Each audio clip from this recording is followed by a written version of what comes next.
O problema da imperfeição da criatura e sua relação com o Criador é um dos pontos centrais da metafísica e da teologia.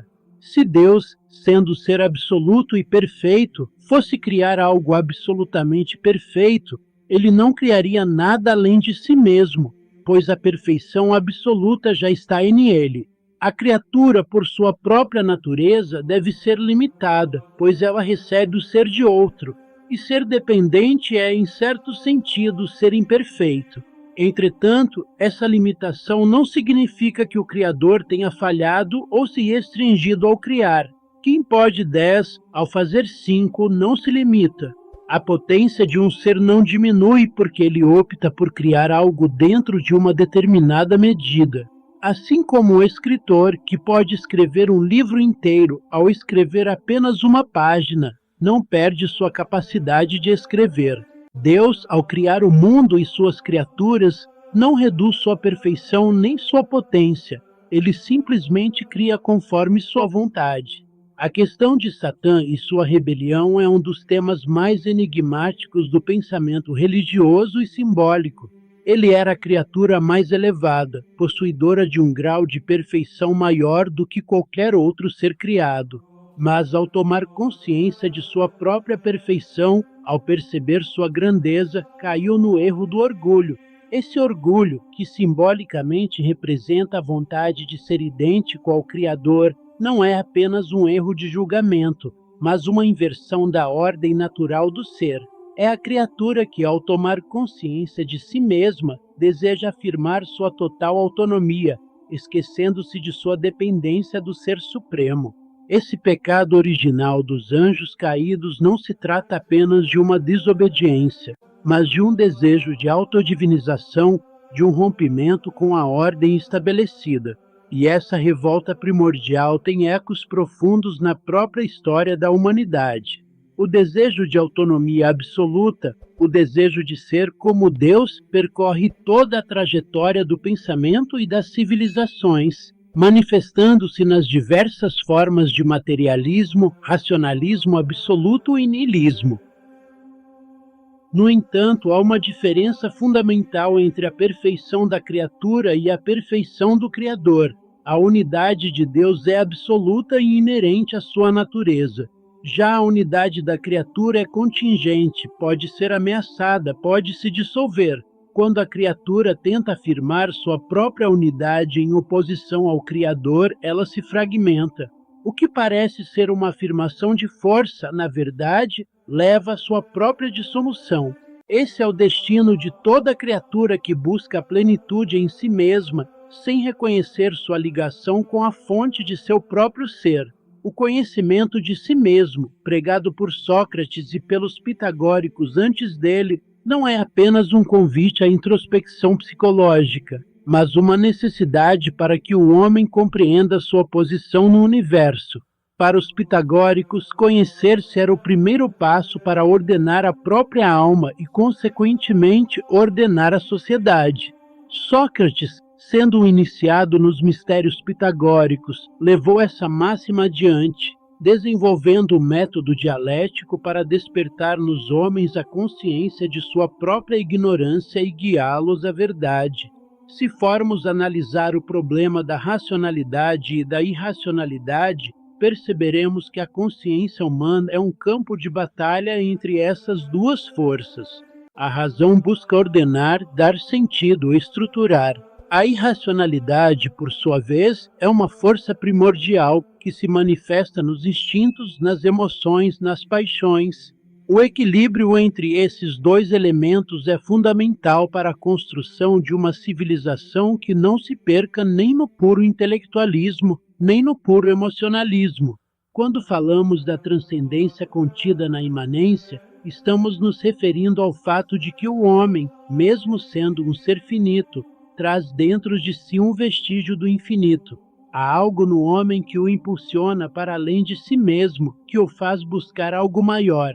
Essa busca, muitas vezes, pode ser desviada para caminhos errados, pode ser corrompida por ideologias ou pelo materialismo, mas ela nunca desaparece completamente. O homem sempre sente dentro de si essa inquietação, essa necessidade de algo mais. A questão do existencialismo moderno e sua relação com a psicologia é um tema que merece uma análise mais aprofundada. Muitos dos problemas levantados pelos existencialistas já haviam sido tratados com muito mais profundidade pelos místicos cristãos. A angústia da existência, a busca pelo sentido, a experiência da liberdade e da responsabilidade, tudo isso já foi analisado em obras que, infelizmente, são desconhecidas pela maioria dos psicólogos modernos. A transimanência, ou seja, a presença de um elo com o transcendente dentro da própria imanência da existência humana, é o que permite ao homem recuperar sua verdadeira posição no cosmos. Ele não está separado do Criador, não é um ser isolado, perdido em um universo sem sentido. Ele mantém uma ligação com algo maior, mesmo que não tenha plena consciência disso. Se formos olhar para a história, veremos que todas as grandes civilizações foram sustentadas por uma visão religiosa, e todas as civilizações que perderam essa visão entraram em decadência. O mundo moderno, ao tentar eliminar a dimensão transcendente da existência, ao reduzir tudo ao puramente material, está seguindo o mesmo caminho das civilizações que o precederam. O cristianismo de Aquário, que mencionamos anteriormente, não significa um cristianismo esotérico ou astrológico, mas um cristianismo que compreenda a necessidade de uma nova síntese que consiga integrar razão e fé, ciência e espiritualidade, indivíduo e comunidade. Não se trata de um retorno ao passado, mas de uma nova fase na qual o homem possa encontrar um equilíbrio mais elevado, sem os dogmatismos do passado e sem o niilismo do presente. A grande questão que se coloca é: seremos capazes de fazer essa transição? Ou repetiremos os erros das civilizações passadas, mergulhando em um ciclo de decadência e dissolução? A resposta a essa pergunta não está pré-determinada. O destino da humanidade não está selado. Ele depende das escolhas que fizermos, do caminho que decidirmos trilhar. Se formos capazes de recuperar o sentido do sagrado sem cair no obscurantismo, se soubermos integrar o conhecimento com a ética, se compreendermos que a verdadeira grandeza do homem está em sua capacidade de transcender a si mesmo, então poderemos abrir caminho para um novo ciclo cultural, mais elevado e mais harmonioso. Se, por outro lado, insistirmos em uma visão puramente materialista, se reduzirmos a vida humana a um jogo de forças cegas e interesses imediatos, então a decadência será inevitável.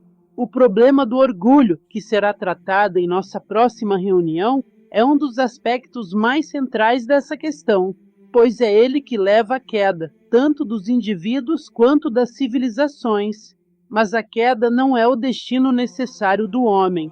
Se houver humildade para reconhecer sua posição no universo, se houver a coragem de buscar a verdade, se houver o esforço para construir algo maior do que si mesmo, então há esperança.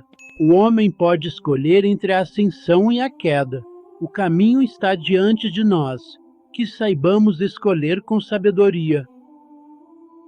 A questão de Deus e Satã, quando tratada com superficialidade, pode levar a distorções que comprometem a profundidade do tema.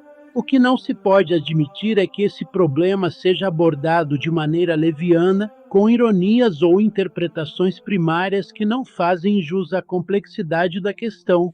Quando nos reunirmos para tratar do existencialismo, abordaremos com mais profundidade essa relação entre Criador e criatura, pois é um tema que toca as mais fundamentais inquietações humanas. A criatura, ao tomar consciência de si mesma, inevitavelmente experimenta uma tendência ao orgulho, pois percebe sua própria unidade e autonomia. A história da filosofia está repleta de pensadores que, movidos por um sentimento de grandeza intelectual, passaram a considerar-se semelhantes a deuses.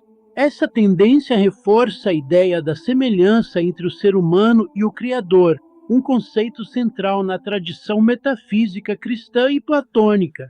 O homem, sendo imagem e semelhança de Deus, partilha de suas perfeições, mas de maneira limitada.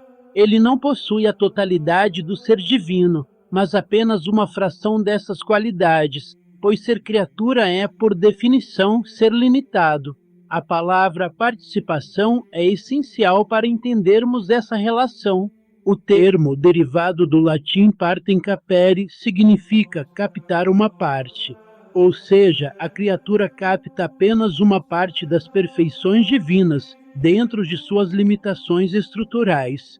Assim, todos os atributos que a criatura possui, por mais elevados que sejam, permanecem imperfeitos diante da absoluta perfeição do Criador. O erro se dá quando a criatura, ao perceber sua inteligência, sua capacidade de reflexão e sua unidade ontológica, passa a se julgar independente e igual ao Criador. Esse é o pecado do orgulho, o pecado original de Satã, que simboliza a revolta da criação contra o Criador. A figura de Satã, dentro da simbólica filosófica, representa essa revolta cósmica. Ele não é apenas um ser individual, mas o próprio símbolo da criação que se julga autônoma. A criação cósmica, ao perder sua humildade, acredita-se maior do que realmente é, considerando-se suficiente em si mesma, sem necessidade de depender do Criador. Esse é o significado mais profundo do mito da queda.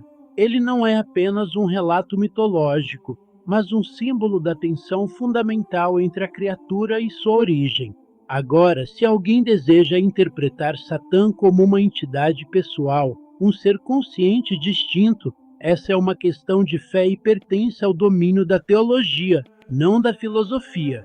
O papel da filosofia não é determinar dogmas, mas analisar racionalmente os conceitos e seus significados simbólicos. Ao fazermos filosofia da religião, devemos permanecer no campo filosófico, sem cair em concepções puramente dogmáticas ou teológicas.